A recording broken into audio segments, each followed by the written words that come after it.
사도신경 신앙고백으로 주일을 하나님 앞에 올려드립니다. 전능하사 천지를 만드신 하나님 아버지를 내가 믿사오며 그의 아들 우리 주 예수 그리스도를 믿사오니 이는 성령으로 잉태하사 동정령 아래 계산하시고 본디오 빌라도에게 고난을 받으사 십자가에 못 박혀 죽으시고 장사한 지 사흘 만에 죽은 자 가운데서 다시 살아나셨으며 하늘에 오르사 전능하신 하나님 우편에 앉아 계시다가 저희로서 산자와 죽은 자를 심판하러 오시리라. 성령을 믿사오며 거룩한 공회와 성도가 서로 교통하는 것과 죄를 사하여 주시는 것과 몸이 다시 사는 것과 영원히 사는 것을 믿사옵나이다. 아멘. 찬양드립니다.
우리 같이 기도할게요.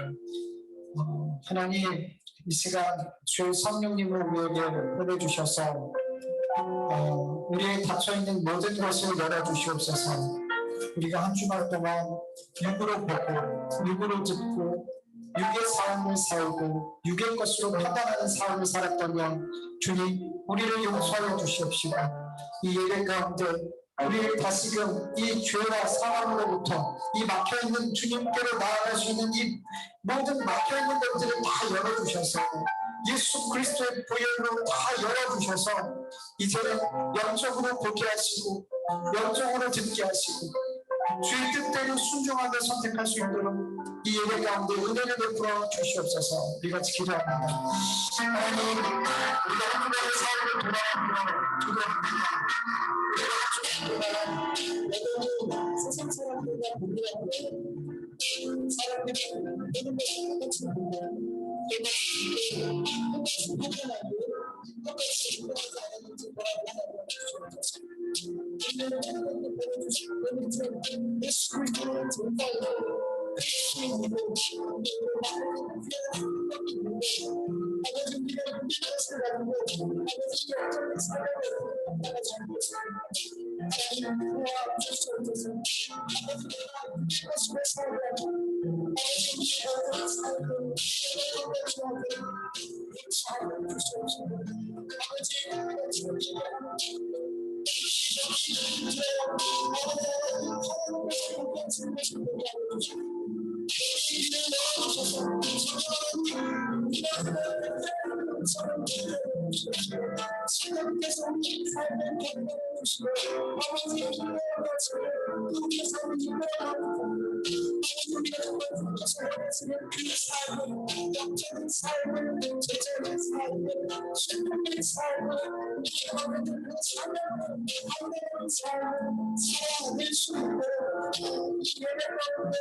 이 세상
우리가 기도하는데 주님, 우리가 예수님이 어떤 분인지 잘 안다고 생각하는데 하나님 그러지 못할 때가 너무나 많습니다.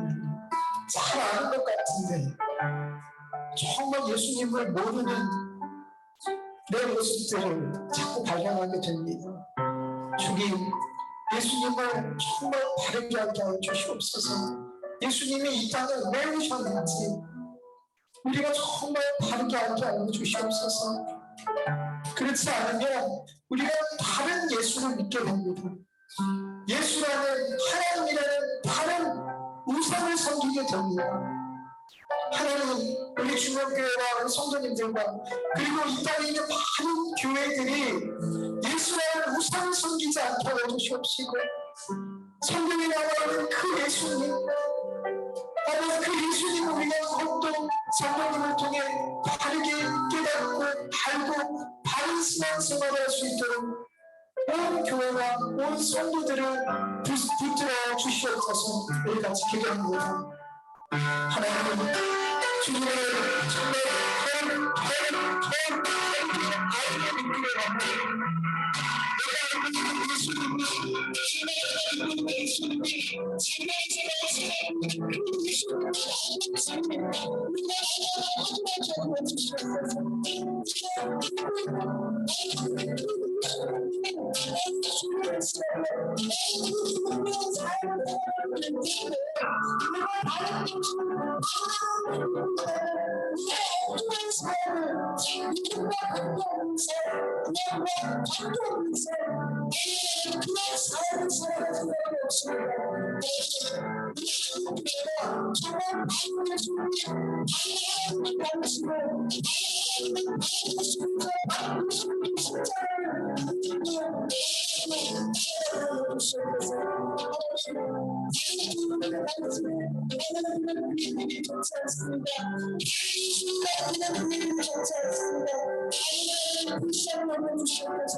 지금 예배를 위해서 이세림 목사님 기도해 주시겠습니다.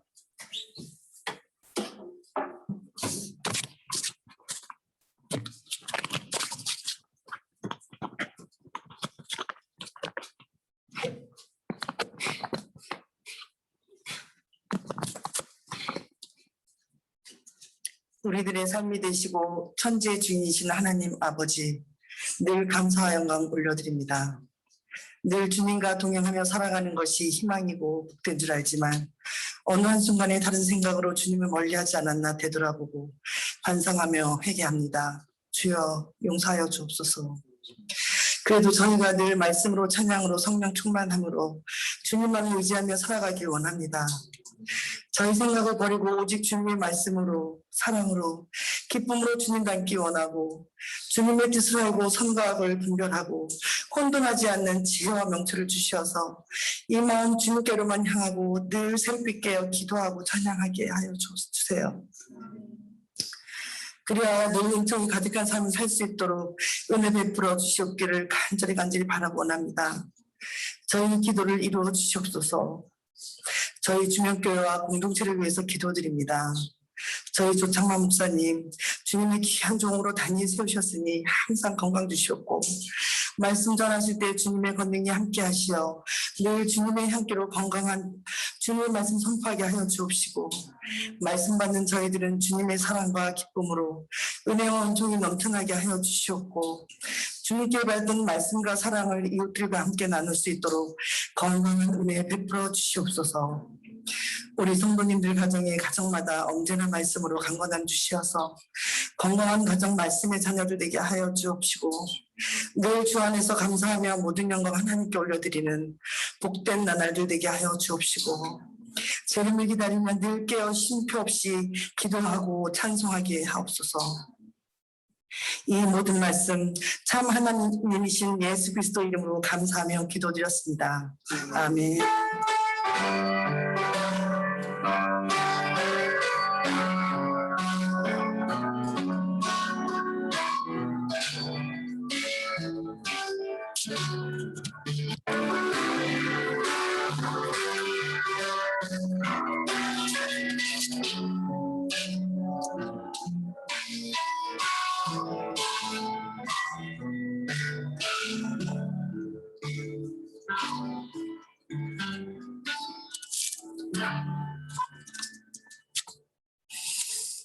우리가 찬양 말씀입니다. 오늘은 마태복음 11장 2절에서 6절까지 말씀입니다. 마태복음 11장 2절에서 6절까지 말씀. 우리 한 목소리로 같이 읽겠습니다. 요한이 옥에서 그리스도께서 하신 일을 듣고 제자들을 보내어 예수께 여짜오되 오실 그이가 당신이오리이까 우리가 다른 이를 기다리오리이까. 예수께서 대답하여 이르시되 너희가 가서 듣고 온 것을 요한에게 알리되 맹인이 보며 못 걷는 사람을 걸으며 나병한 자가 깨끗함을 받으며 못 듣는 자가 들으며 죽은 자가 살아나며 가난한 자에게 복음이 전파된다 하라. 누구든지 나로 말미암아 실족하지 아니하는 자는 복이 있도다 하시니라. 아멘. 아멘. 드디어 마태복음 10장이 끝나고 이제 넘어가게 됐어요. 제 마음이 한결 부담이 덜해졌어요. 네. 여러분 오늘 본문에 보면은 세례 요한의 실족에 대해서 기록하고 있죠. 우리가 알다시피 세례 요한에 대해서 예수님께서 뭐라 그러셨어요? 여자가 낳은 자 중에 이보다 더 큰 사람이 없다.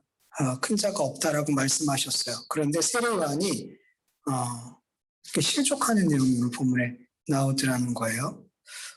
세례 요한이 실족하는 이런 사건을 보면서 한편으로 우리 마음에 아니 이런 신앙의 사람도 이런 믿음의 사람도 이렇게 실족할 때가 있네라는 생각이 그런 놀라움이 들면서 또 마음 한편에는 안도의 한숨이 나오기도 해요. 네, 왜요? 우리도 신앙생활하면서 실족할 때가 종종 있나요? 많이 있나요? 저는 종종이라는 표현보다 많이라는 표현이 더 어울릴 것 같아요. 저의 삶을 보면 실족할 때가 참 많아요. 그런데 이 세례 요한 같은 사람이 예수님으로 말미암아 이렇게 실족하는 모습을 보면서 한편으로는 위로가 되기도 해요. 이런 사람이 또 이렇게 실족하는구나 신앙생활하면서. 여러분 우리는 나보다 낫다라고 생각하는 사람이 나보다 괜찮다 신앙적으로 뭐든 괜찮다 낫다라고 생각하는 사람들이 실족하거나 실패하거나 넘어지는 이런 모습을 보면 마음 한구석에 어떤 게 느껴져요? 작은 희열이 느껴지죠. 기쁨이 이상하죠? 그런 마음이 든단 말이에요. 그러면서 한편으로 별다르지 않네? 뭐 나보다 낫다라고 생각했는데 뭐 나랑 별다르지 않네? 이런 생각도 들면서 저런 사람이 실패와 실족을 하는 걸 보니 내가 실패하는 것과 실족하는 거는 별거 아니네. 내 실패와 실족이 되게 작게 여겨져요. 저런 사람도 저렇게 실패하고 실족하는데 그러면서 나의 실패와 나의 어떤 실족을 정당화하기까지 하더라는 거죠. 나는 뭐 내가 넘어지는 건 당연한 거네 이렇게. 그래서 이런 모든 생각은 바로 우리 죄로부터 나오는 생각들이에요. 우리의 죄로부터. 여러분 잠언서 24장 17절을 보면 내 원수가 넘어질 때에 즐거워하지 말며 그가 엎드러질 때에 마음에 기뻐하지 말라. 여호와께서 그것을 보고 기뻐하지 아니하사 그의 진노를 그에게서 옮기실까 두려우니라 이렇게 말씀하고 있어요. 여러분 구약에서는 원수 나보다 낫다라고 여기는 사람도 아니에요. 원수가 실족하고 넘어질 때 그거 보고 박수치고 기뻐하고 그것을 막 희열 삼지 말라고 얘기하죠. 하나님 안 기뻐하신다고 얘기하신단 말이에요. 네. 오히려 그걸 보면서 우리의 마음에 어떤 마음을 가져야 돼요? 두려운 마음을 가져야 돼요. 원수가 실족하고 넘어지는 걸 보면서 우리는 기뻐하고 박수치는 게 아니라 두려운 마음을 가져야 돼요. 왜요? 나도 저렇게 실패하고 실족할 수 있으니까. 갈라디아서 6장 1절에 보면 형제들아 사람이 만일 무슨 범죄한 일이 드러나거든 신령한 너희는 온유한 심령으로 그러한 자를 바로잡고 너 자신을 살펴보아 너도 시험에 빠질까 두려워하라 라고 말씀하세요. 나는 괜찮은 사람이에요. 나는 신령한 사람이에요. 근데 연약한 사람이 실수하고 넘어졌어요. 그래서 그렇게 하는 거 아니야 라고 권면하고 책망했어요. 그러면서 우쭐거리는 게 아니라 뭐라 그래요? 두려워해. 나도 저렇게 될 수 있어 라고 너 자신을 돌아보면서 두려워해. 너 자신을 살펴봐. 이렇게 말씀하고 있단 말이에요. 여러분 세례 요한의 이 믿음의 사람의 실족하는 것을 보면서 오늘 나누면서 여러분 누굴 봐야 돼요? 나 자신을 볼 수 있길 바라요. 저 사람, 이 사람 게 아니라 저를 볼 수 있기를 간절히 원해요. 네. 여러분 본문에 보면은 세례 요한이 옥에 갇혀 있음을 우리는 알 수 있죠. 세례 요한이 왜 옥에 갇히게 됐어요? 마태복음 14장 4절에 보면은 세례 요한이 헤롯에게 동생의 아내를 뺏은 일에 대해서 옳지 않아 당신 그러면서 책망했어요. 이 일로 인해서 이제 감옥에 갇히게 됐죠. 여기서 나온 헤롯은 온 유다를 다스렸던 그 대헤롯, 헤롯 1세가 아니라 그의 아들 헤롯 안디바였어요. 헤롯은 3명의 아들이 있었어요. 헤롯이 죽고 그 온 유대 땅을 세 땅으로 나눠가지고 세 아들이 나누어서 통치를 했었어요. 그 중에 둘째 아들이 헤롯 안디바예요. 지금 여기서 나오는 세례 요한한테 책망받은 사람. 이 헤롯 안디바가 자기 이복 동생인 헤롯 빌립의 아내 헤로디아를 사랑했어요. 그래가지고 자신과 오랫동안 결혼 생활했던 그 아내와 이혼을 하고 동생의 아내 헤로디아를 빼앗아서 자기 아내를 삼았단 말이에요. 근데 워낙 큰 권력을 갖고 있던 이 헤롯 안디바에게 누가 뭐라 할 수가 없잖아요. 그때 세례 요한이 당신 그러면 안 돼! 그러면서 책망했더라는 거예요. 그러니까 이 책망에 대해서 누가 가장 화가 났을까요? 헤로디아. 여자가 더 화가 났겠죠. 그냥 가만 놔두지 않겠죠. 남편 찔러가지고 감옥에 넣으라고 했겠죠. 물론 다 미워했겠지만 둘 다. 그래서 감옥에 갇히게 된 거죠. 오늘 본문 2절을 보면 감옥에 갇혀있던 요한은 그리스도께서 하신 일을 듣고 제자들에게 그의 제자들을 보내서 예수님한테 이렇게 물어봐요. 우리 3절 다시 읽어볼게요.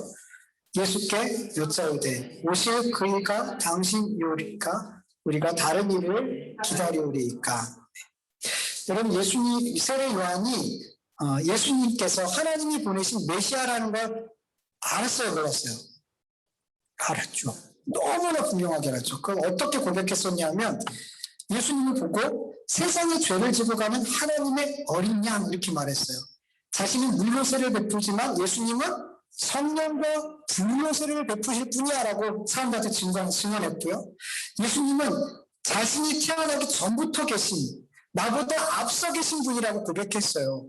그리고 자기는 그 예수님의 신을 들기도 그 신발끈을 풀기도 감당하지 못할 존재라고 고백을 했어요. 그리고 무엇보다 하나님께서 세례 요한에게 하나님의 아들이 누구인지 누가 성령으로 세례를 베풀 자인지 하나님께서 알려주셨어요. 세례 요한한테. 요한복음 1장 32절에서 34절 세번역 성경으로 같이 읽어볼게요. 시작. 요한이 또 증언하러 말했다. 나는 성령이 비둘기같이 하늘에서 내려와서 이분 위에 머무는 것을 보았습니다. 나도 이분을 몰랐습니다. 그러나 나를 보내어 물로 세례를 주게 하신 분이 나에게 말씀하시기를 성령이 어떤 사람 위에 내려와서 머무는 것을 보거든 그가 바로 성령으로 세례를 주시는 분임을 알아라 하셨습니다. 그런데 나는 그것을 보았습니다. 그래서 나는 이분이 하나님의 아들이라고 증언하였습니다. 아멘. 분명히 알았어요. 예수님이 하나님의 아들이시고 성령과 불로 세례를 주실 분이라는 걸 확실하게 알았어요. 네. 그리고 사람들한테 이분이 메시아임을 증언했죠. 사람들이 세례 요한할 때 혹시 저 사람이 메시아인가 이런 기대를 갖고 있었을 때 난 아니야 라고 말하면서 저분이 그리스도야 라고 증언했던 사람이에요. 그런데 세례 요한이 지금 예수님이 진짜 메시아인지 확신하지 못하고 있더라는 거예요. 제가 당신이 메시아 맞습니까? 아니면 우리가 진짜 메시아, 진짜 오실 메시아를 기다려야 됩니까? 이렇게 예수님한테 물었단 말이에요. 세례 요한이. 왜 그랬을까요? 왜 그랬을까요? 세례 요한은 그 당시 이스라엘 사람들이 가지고 있었던 그 민속 메시아관을 비슷하게 가지고 있었어요. 세례 요한도. 그 당시에 편만하게 퍼져 있었던 그 윗세대부터 계속 갖고 내려왔던 그 메시아관이, 그 민속 메시아관이, 제가 왜 민속 메시아관이라고 얘기하냐면 성경에서 말씀하고 있는 그 메시아관과 이들이 믿고 있는 그 민족 가운, 그 이스라엘 민족이 믿고 있는 메시아관이 달랐어요. 그 메시아관을 누구도 갖고 있었어요? 세례 요한도 갖고 있었어요. 이스라엘 사람들이 가지고 있었던 메시아관이 어떤 걸까요? 그들의 메시아관은 사무엘하 7장부터 이제 시작이 돼요. 하나님께서 나단을 통해서 다윗에게 언약을 하세요. 나단 선지자를 보내서 언약을 하세요. 그 내용을 이제 보면은 다윗이 성전을 짓고 싶어 했어요. 그 마음을 나단 선지자한테 이야기했어요. 나 하나님의 성전 짓고 싶어. 그랬더니 나단 선지자가 그럼요. 좋은 대로 하셔요. 이렇게 얘기했어요. 근데 그날 하나님께서 나단 선지자에게 임하셔서 너 다윗에게 가서 이렇게 내 말 전해. 라고 이야기하셨어요. 이게 하나님께서 다윗에게 하신 언약의 내용이었어요. 우리 같이 읽어볼까요? 사무엘하 7장 12절에서 16절 시작. 내 수완을 차서 내 조상들과 함께 누울 때에 내가 내 몸에서 날 시시를 내 뒤에 세워 그의 나라를 견고하게 하리라.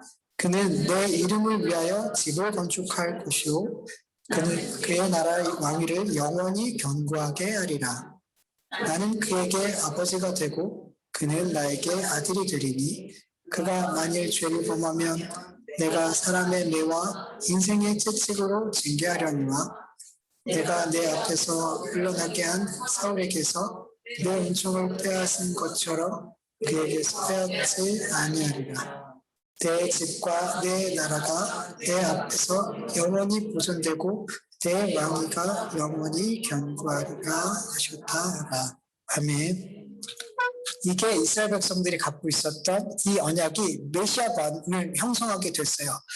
이스라엘 사람들이 기대하는 또 생각하는 메시아는 다윗의 후손, 다윗의 혈통을 통해서 나오게 된다라고 믿었어요. 그는 하나님의 아들이라고 불리우고 그 메시아를 통해서 이스라엘 그 나라를 영원히 견고하게 하나님께서 통치하시는 그런 나라로 세우실 거라고 믿었어요. 특별히 그들이 이스라엘 남유다와 북이스라엘 다 망하고 나서 바벨론으로 끌려갔을 때 그 포로기 이후에 그들은 자신들을 이방 나라로부터 구원한 종교적으로, 정치적으로, 경제적으로, 군사적으로 독립시키고 다윗 왕 때처럼 그렇게 강력하고 풍요로운 나라를 회복시킬 그런 메시아를 바벨론 포로기 이후에 그렇게 갖게 됐어요. 예수님이 오실 때까지 이런 메시아관을 갖게 됐어요.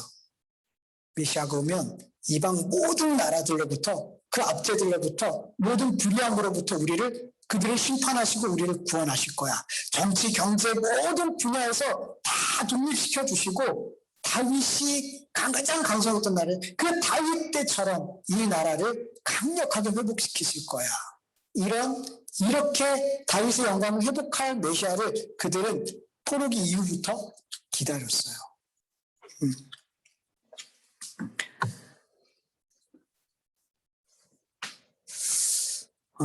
세례요한은 예수님에게 세례요한이 세례 베풀었잖아요. 세례 베풀고 나서 얼마 지나지 않아서 세례요한은 감옥에 갇히게 됐어요. 예수님이 사역을 시작할 때쯤 세례요한은 감옥에 갇혔어요. 그러니까 예수님이 본격적으로 사역을 하실 때 세례요한은 그 예수님의 사역하시는 모습을 못 봤어요. 감옥에서 계속 제자들을 통해서 예수님의 행적에 대해서 듣기만 했어요. 네, 듣기만 했어요. 근데 계속 예수님이 하신 일들에 대해서 듣게 되는데, 이거는 내가 생각하는 그 예수님의 일이 아닌데, 그리스도가 하는 사역이, 물론 그 사역도 맞지만, 정말로 메시아가 해야 될 그 중요한 사역은 하지 않더라는 거예요. 네. 로마에 빌붙어 있는 자들에게 억압받고 있는 이스라엘을 죄와 불의에 사로잡혀 있는 하나님의 백성을 구원하심으로 이 땅에 하나님의 통치가 임하는 나라를 이 땅에 세우는 것이 아니었더라는 거예요. 마태복음 9장 35절처럼 예수님은 계속해서 마을을 두루다니면서 회당에서 가르치시고 그리고 천국 복음을 전파하시고 모든 병든 것과 모든 약한 것을 고치시는 사역만 하더라는 거예요. 네. 로마와 불의한 자들로부터 이스라엘을 구원하려는 그 어떤 일도 하지 않더라는 거예요. 그리고 무엇보다 세례요한은 예수님께서 자신이 기대했던 메시아라면 의로운 일을 하다가 억울하게 감옥에 갇힌 자기를 그냥 이렇게 내버려 두면 안 되는 거예요. 여러분 성경에 보면 예수님은 다 들었어요. 세례요한이 감옥에 갇혔다는 것도 듣고 그가 죽었을 때도 그가 죽었다는 거 다 들었어요. 한 번도 찾아가지 않았어요. 한 번도. 개인적으로 너무 서운하지 않겠어요?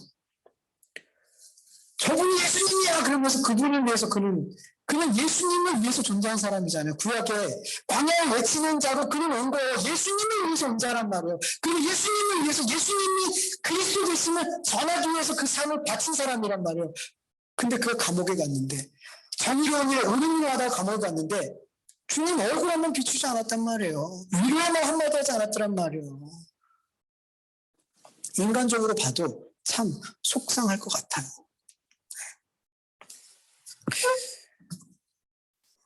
그래서 세례 요한은 묻게 된 거예요.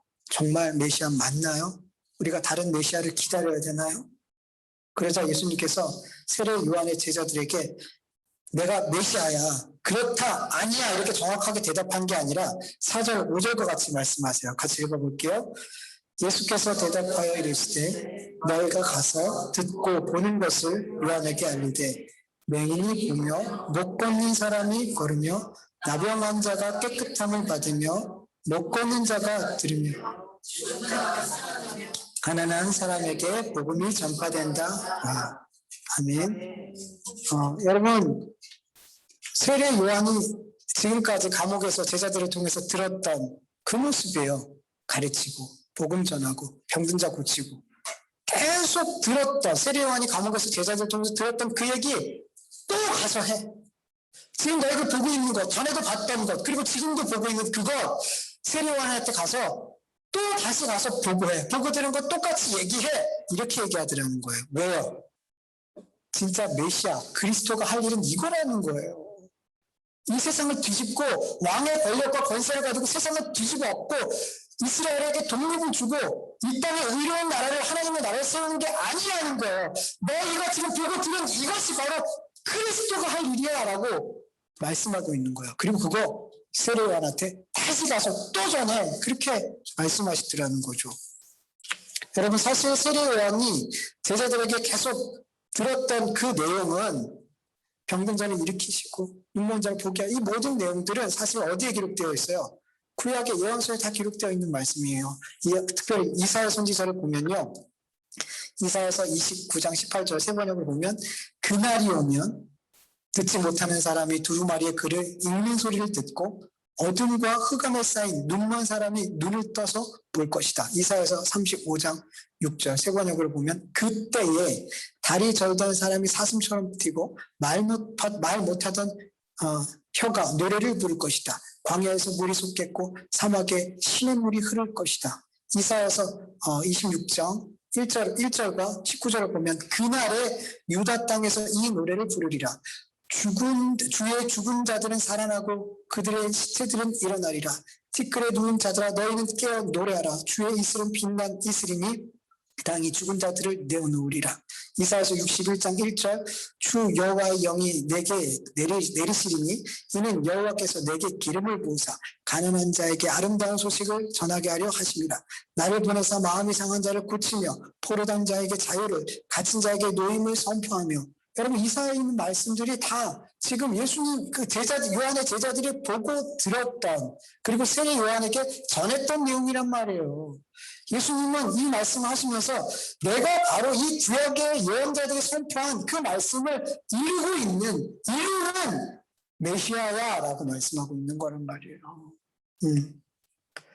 성경에서 예언하고 있는 메시아의 사역은 세례 요한이 기대하고 또 온 이스라엘 사람들이 기대했던 그런 사역이 사실 아니었단 말이에요. 왕의 힘과 권세와 능력으로 이스라엘을 억압하는 자, 불의한 자를 심판하고 이 땅에 공의와 정의로 하나님의 나라를 세우는 그 사역이 메시아의 사역이 아니었더라는 거예요. 오히려 성경에서는 이 메시아의 사역이 정반대적인 사역이었다고 말씀하고 있어요. 왕적인 힘을 갖고 오신 그런 메시아가 아니었어요. 그 대표적인 말씀이 이사야서 53장, 우리가 잘 아는 예수 그리스도가 어떤 모습으로 왔어요? 왕의 모습이 아니라 고난의 종으로 왔다라는 거예요. 이 땅에 온 메시아는 다윗과 같은 위대한 왕으로 이스라엘의 모든 대적과 불의를 심판하는 모습이 아닌 우리의 죄와 허물을 대신해서 채찍에 맞으시고 상하시고 징계를 받으시는 고난의 종의 모습으로 오셨어요. 그리고 이 고난의 종으로 오신 메시아를 사람들이 알아보지도 못하고 멸시하고 다들 제 길로 갔다라고 성경은 말씀하고 있어요. 여러분, 예수님은 이사야 53장 말씀처럼 우리의 죄를 대신 지시고 십자가에 고난을 당하시고 십자가에서 죽으셨어요. 그런데 여러분, 이 예수 그리스도의 죽으심으로 말미암아 사탄과 죄와 사망의 포로로 갇혀있던 하나님의 백성들은 구원함을 얻게 됐어요. 자유함을 얻게 됐어요. 영원한 생명을 얻게 됐어요. 그리고 이 예수님이 우리의 왕이 되어주셨어요.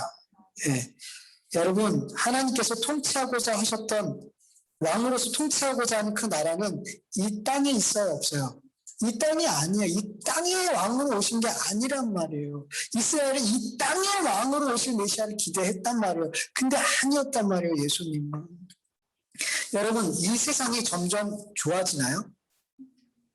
분명 과학적으로 발전하고 있고 의학적으로 발전하고 있어요. 더 오래 사는 것 같고, 더 오래 살죠, 분명히. 더 편리해지고 나아지는 것 같은데 여러분, 아니잖아요.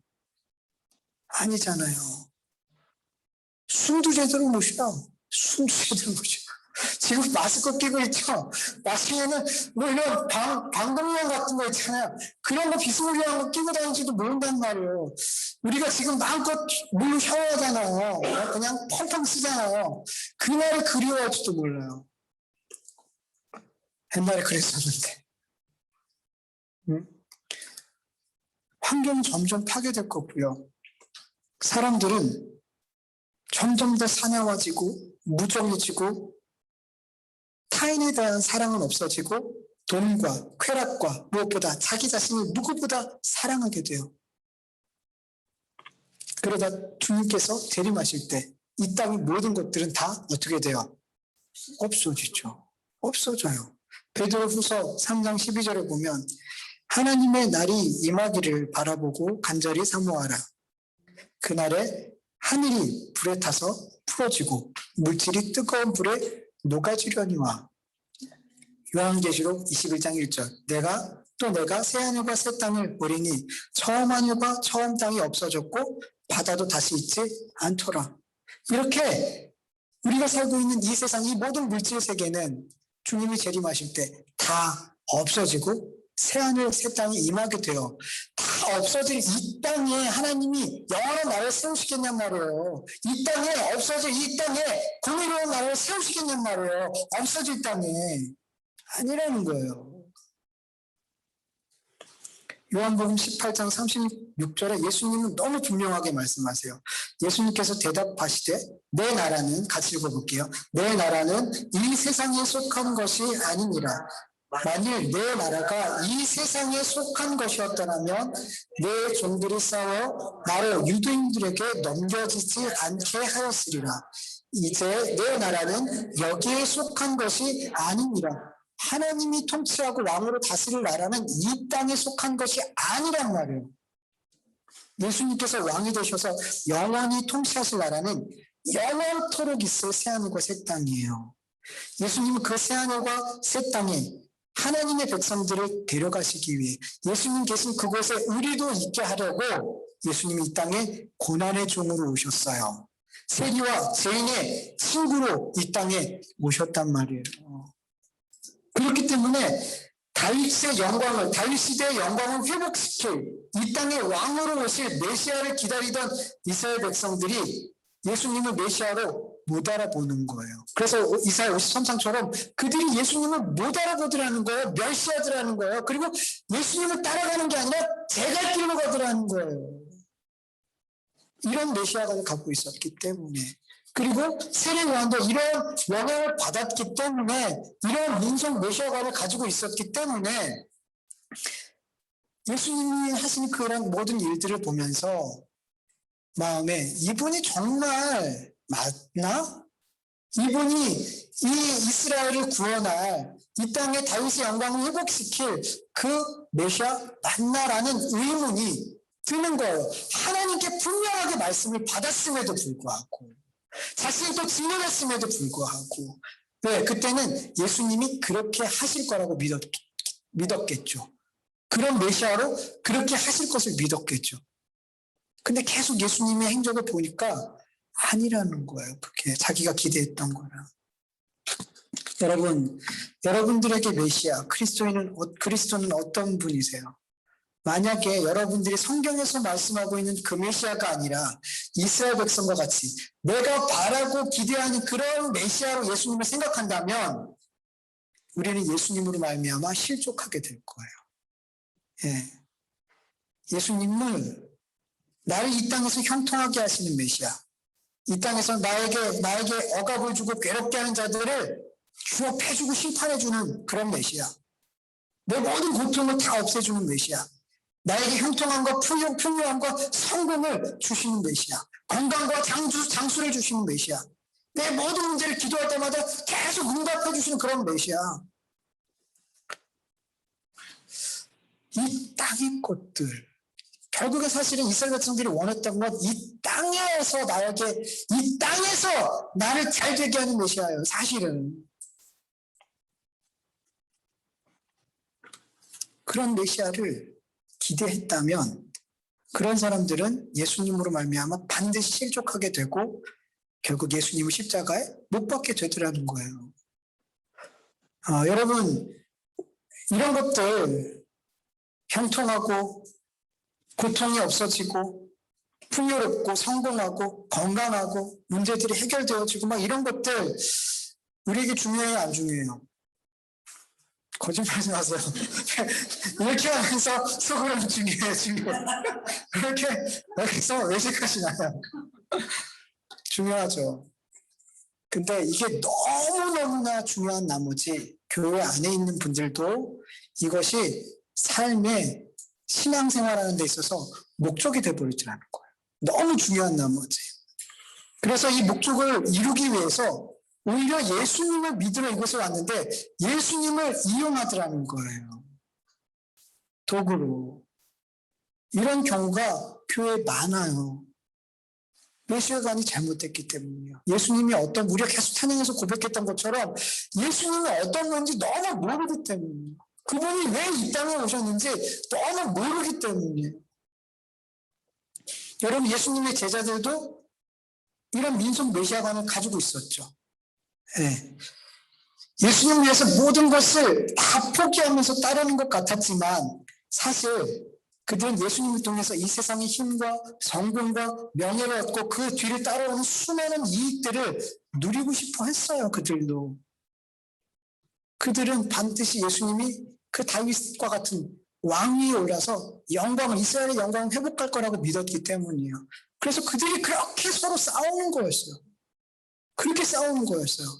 마가복음 10장 35절 37절 보면은 같이 읽어볼까요? 세베대의 아들 야고보와 요한이 주께 나와 여짜오되 선생님이여 무엇이든지 우리가 구하는 바를 우리에게 하여 주시기를 원하옵나이다. 이르시되 내가 무엇을 하여 주기를 원하느냐? 여짜오되 주의 영광 중에서 우리를 하나는 주의 우편에 하나는 좌편에 하여 주옵소서. 아멘. 주님이 영광 받으실 때, 뭔 소리예요? 이 땅의 왕이 될 때라는 거예요. 그들은 예수님이 그렇게 되리라고 확신했단 말이에요. 가면 갈수록 너무 많은 사람들이 따라오니까, 많은 사람 추종하니까, 수많은 기적들과 능력이 나타나니까. 그래서 주님이 영광의 자리에 앉을 때, 오른쪽에 야고보를, 왼쪽에 요한을 좌의정 우의정 세워주세요. 이렇게 청탁을 하더라는 거죠. 그러니까 어때요? 다른 제자들이 그걸 듣고 열이 받아서 싸우는 거예요. 왜 싸울까요? 다들 마음에 그 마음 품고 있었어요. 다들 마음에. 그러니까 서로 싸우는 거예요. 제자들이. 그들이 예수님을 위해서 다 버리고 따르는 것 같았지만 결국에는 자기의 성공을 위해서 예수님을 이용하고 있게 됐어요. 그들의 처음 마음은 그런 것이 아니었을지는 모르겠지만 그들의 마음은 점점 그렇게 예수님을 통해서 자기의 욕망을 이루는 그런 모습으로 가더라는 거예요. 네. 그리고 예수님 십자가에 못 박힐 때쯤 됐을 때 그게 폭발하더라는 거예요. 그 속에 있던 것들이 막 쏟아져 성경에서 마음에 가득한 것이 뭐로 나와요? 입으로 나온다고 하잖아요. 예수님 십자가 못 박힐 그쯤 됐을 때, 예수님이 막 사람들이 예수님에 대해서 환호하고 막 그렇게 됐을 때, 그들 마음에서 진짜 마음이 나오더라는 거예요. 잘못된 메시아가 아니 그렇게 만드는 거예요.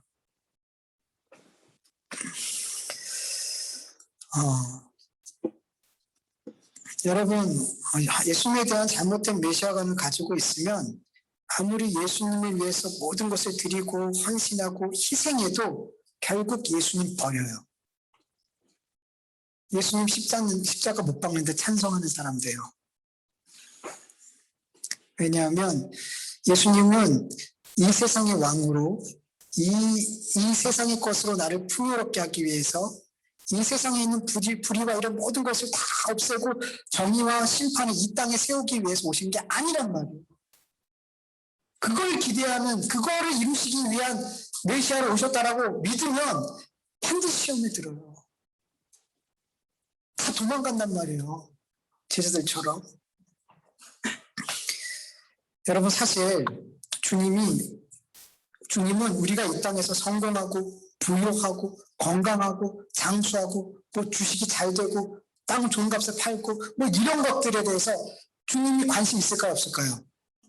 우리는 너무 관심이 있는데 주님은 전혀 관심 없어요. 그런 것에 대해서 전혀 관심이 없어요. 정말로 여러분. 사람들은 이런 것이 우리의 정말 삶의 목적이고 이유일 수 있겠지만 주님은 이런 것들을 그저 우리를 그리스도인답게 만들고 제자답게 만드는 그냥 도구로 사용하세요. 이 모든 것들을 그냥 좀 더 예수 그리스도를 바르게 알고 바르게 신뢰하고 순종하는 삶을 살게 하기 위해서 가르치는 이 모든 것이 다 그냥 도구예요. 도구란 말이에요. 우리는 목적이지만. 물론 주님은 우리가 원하고 필요로 하는 것들 우리가 구하기 전에 이미 아셔요. 이미 구하기 전에 우리에게 뭐가 필요한지 아셔요. 그리고 그 필요에 따라서 주시고 채우실 때도 있으세요. 그런데 그게 목적이 아니란 말이에요. 근데 자꾸만 그게 목적인 것처럼 주님이 이 땅에 오신 목적인 것처럼 예수님을 그렇게 생각하는 경우가 너무 많더라는 거예요. 나를 잘되게 하시는 메시아. 아니란 말이에요. 아니에요, 그거. 자꾸 이 땅에서 내가 원하는 것들을 채워주는 메시아로 그렇게 보게 되면 우리는 예수님을 믿다가 계속 넘어져요. 계속 실족해요.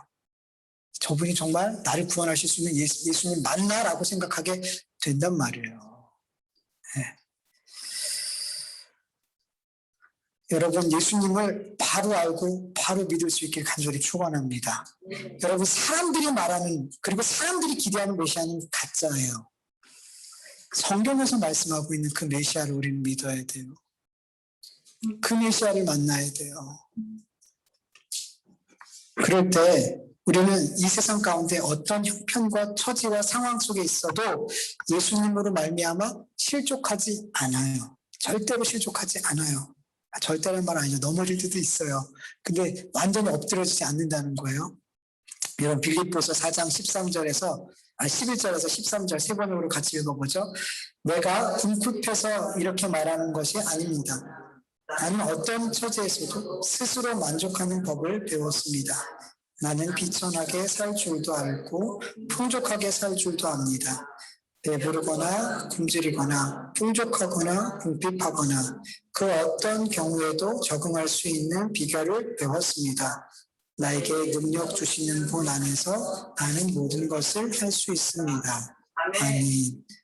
우리가 메시아를 바르게 알고 믿으면 이 땅에서 주님이 나에게 주시는 그게 궁핍이든 풍요로움이든 병약함이든 건강함이든 그 상황에서 그 처지에서 감사합니다. 자족합니다. 만족합니다. 이렇게 고백할 수 있게 된대요.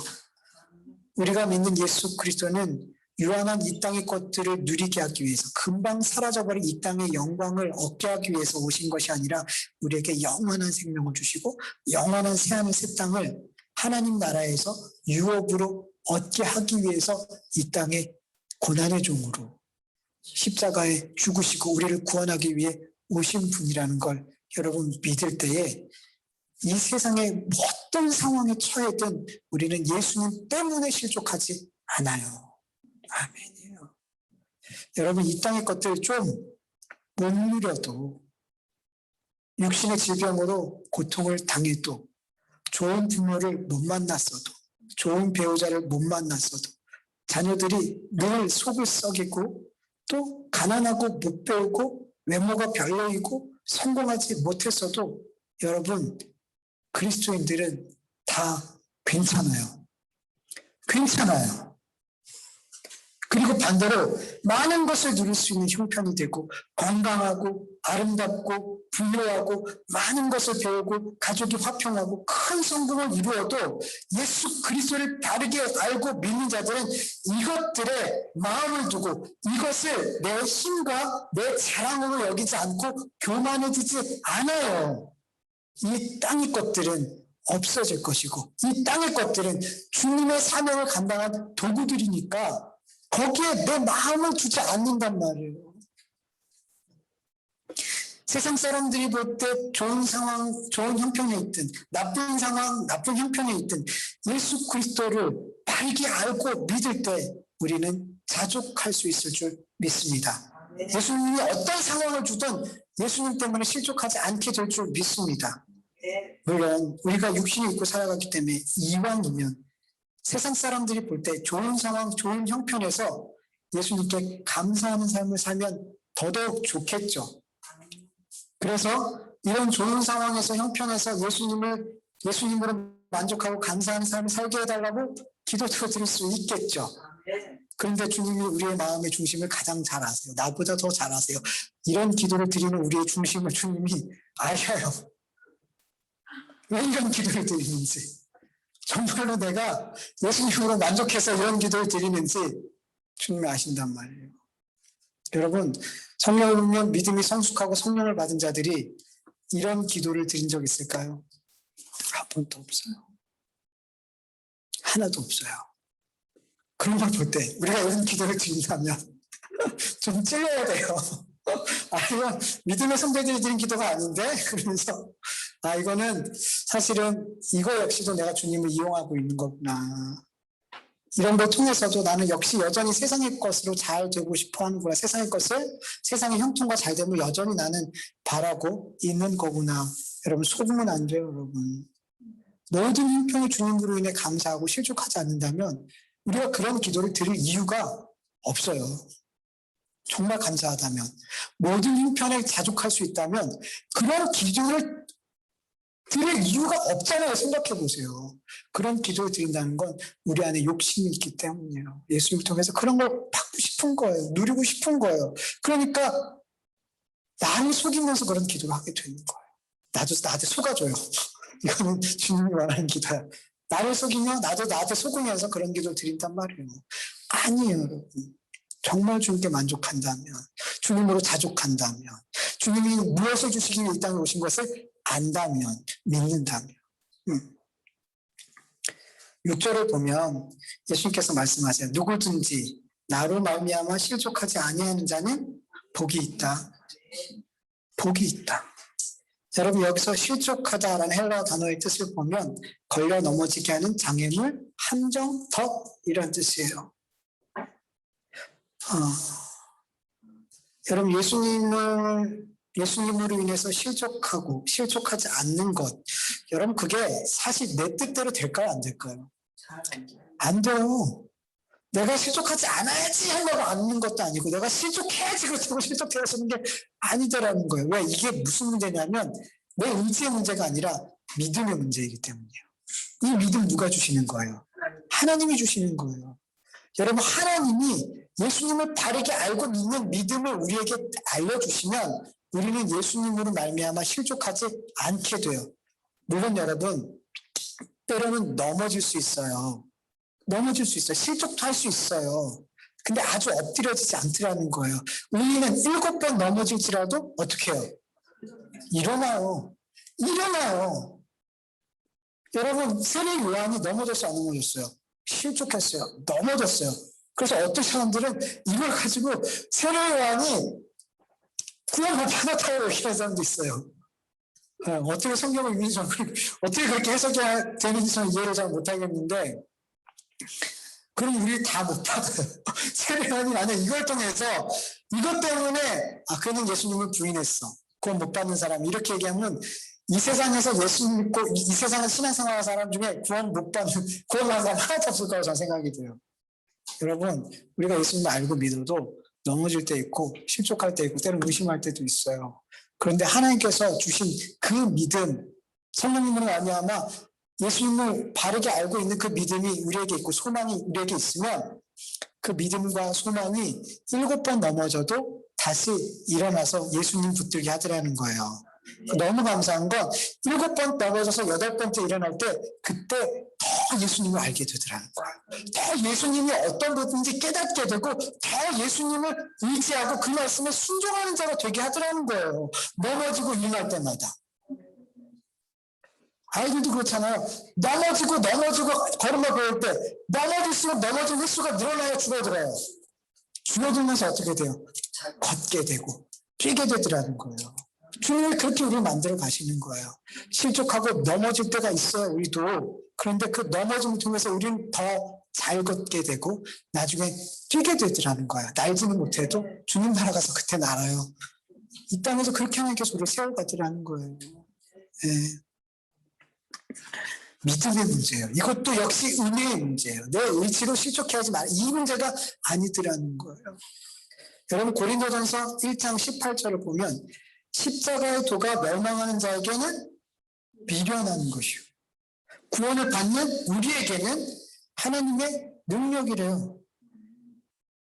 십자가의 도가 하나님께서 멸망하기로 작정한 그들에게는 예수님이 걸림돌이 되는 거예요. 함정이 되는 거예요. 그래서 그 복음을 드릴 때, 예수 그리스도를 볼 때 미련한 것 이렇게 얘기해요. 그러나 하나님이 택한 백성들은 예수님이 걸림돌이 아니라 그 십자가가, 여러분, 이스라엘 백성들은 메시아를 죽으면 안 돼요. 그렇게 죽으면 안 된단 말이에요. 그러니까 예수님이 여전히 그들이 메시아를 못 받으려는 여러 가지 이유가 있는데 예수님은 그렇게 죽으면 안 된단 말이에요. 그 죄인의 형벌을 받고 죽으면 안 된단 말이에요. 네. 그 십자가는 유대인들에게 걸림돌이란 말이에요. 그런데 그 십자가가 우리에게는 뭐가 돼요? 믿음의 사람들에게는 하나님의 능력이 되더라는 거예요. 그 능력으로 하나님의 자녀가 되게 하시고 그 능력으로 구원받게 하더라는 거예요.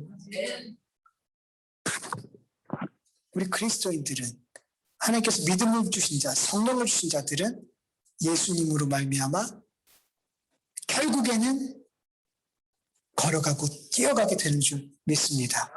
결국에는 실족하지 않게 되는 줄 믿습니다. 여러분, 예수님을 믿음으로 신앙생활하면서 주님으로 인해서 힘들 때 있고 걸려 넘어질 때도 있어요. 분명히 있어요. 세례요한처럼. 그러나 우리는 반드시 일어나게 되는 것을 믿으시길 축원합니다. 일어나고 일어날수록 주님을 더 잘 따라가는 삶이 될 줄로 믿습니다.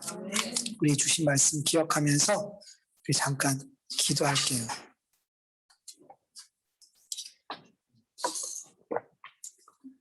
하나님 아버지, 감사합니다.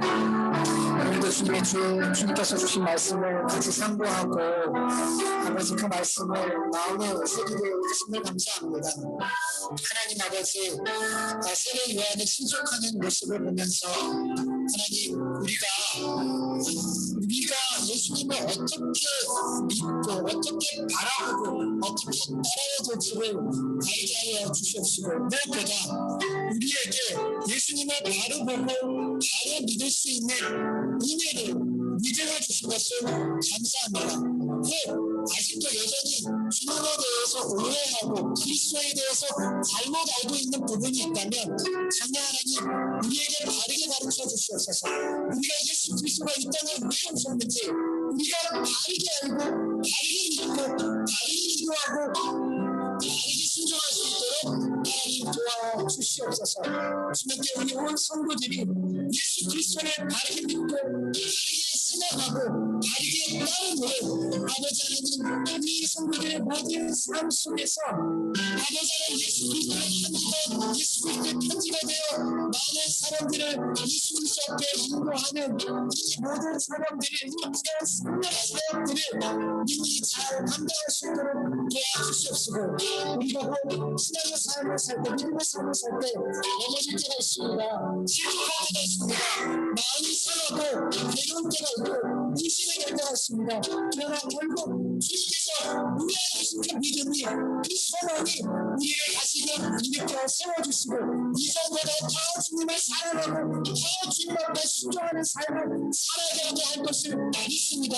이 순간조차도 우리의 그 넘어지는 순간조차도 주님 꼭 감사로 찬송으로 바뀌게 될 줄로 믿사오니 주님께서 우리 끝까지 인도하여 주시옵소서. 끝까지 주님 믿고 의지하고 결국은 넘어질지 않은 일어나는 결국은 뛰어가는 삶 나아가는 삶을 살아갈 수 있도록 은혜를 부어 주시옵소서. 감사합니다. 예수님의 이름으로 기도합니다. 하나님 아버지 감사합니다. 오늘도 우리의 삶을 이끄시고 우리의 생명을 지키시고 우리에게 사명을 맡겨주신 그 귀한 하나님의 사랑과 은혜에 감사하여서 우리에게 주신 허락하신 많은 것들 가운데 구별하여 주님 앞에 올려드립니다. 이 귀한 예물과 우리의 삶과 그리고 우리의 마음의 중심을 믿음을 주님 기쁘게 받아 주시옵소서. 하나님 이 물질들이 기도하는 가운데 하나님께서 원하신 그곳에 아버지 꼭 필요한 그 복음이 증거되어지고 생명을 살리고 가난한 자에게 복음이 전파되고 아버지 삶을 살리는 그곳에 적은 물질이지만 놀랍게 사용되어질 수 있도록 도와주시옵소서. 드린 손길 위에 하나님의 위로와 평안과 신뢰와 감사함을 더하여 주시옵소서. 이제는 우리 주 예수 그리스도의 은혜와 하나님의 다하심이 없는 사랑하심과 성령님의 인도하심과 충만하심이 예수 그리스도로 말미암아 실족하지 않는 삶을 살기를 간절히 원하는 하나님의 자녀들 위해 그 가정과 그 일터와 교회 위에 이 나라의 민족 이 위에 영원토록 함께할지어다. 아멘.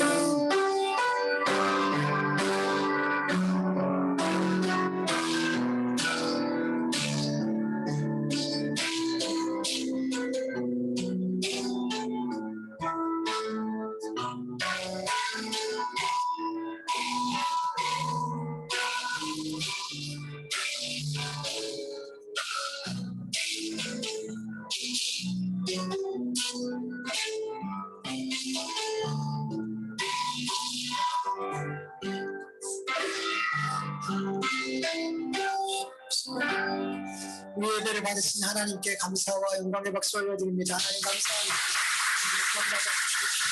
우리의 삶을 통해서도 영광 받아 주시옵소서. 감사합니다.